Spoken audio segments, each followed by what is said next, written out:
Tere, mina olen Robert Moses ja täna olen Adrenaliin Areenas.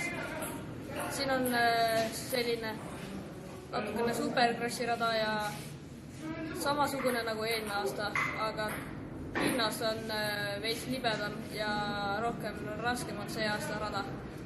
Meeldib veits rohkem ja mis sulle selle aasta raja juures meeldib? Mulle meeldib, et see on veits raskem kui eelmise aasta, et eelmine aasta oli pinnas veits parem ja see aasta on veits libedam, aga saab veits seda harjutada ka. Mis sa ütled nendele poistele, kes nagu suvel käivad krossi sõitmas, aga siia pole nagu tulnud? See rada on äge, kui ei ole liiga kiire, et oled just alustanud, siis ei ole ka, saab ilusti sõita. Ja kui oled täiesti kiire, siis on ka, ei ole liiga lihtne see rada. Tulge sõitma, siin on igale tasemele rada sobilik. Isegi kui sa ei ole varem sõitnud, siis siin saab proovida. Ei pea enda tšiklit olema, siin saab rentida.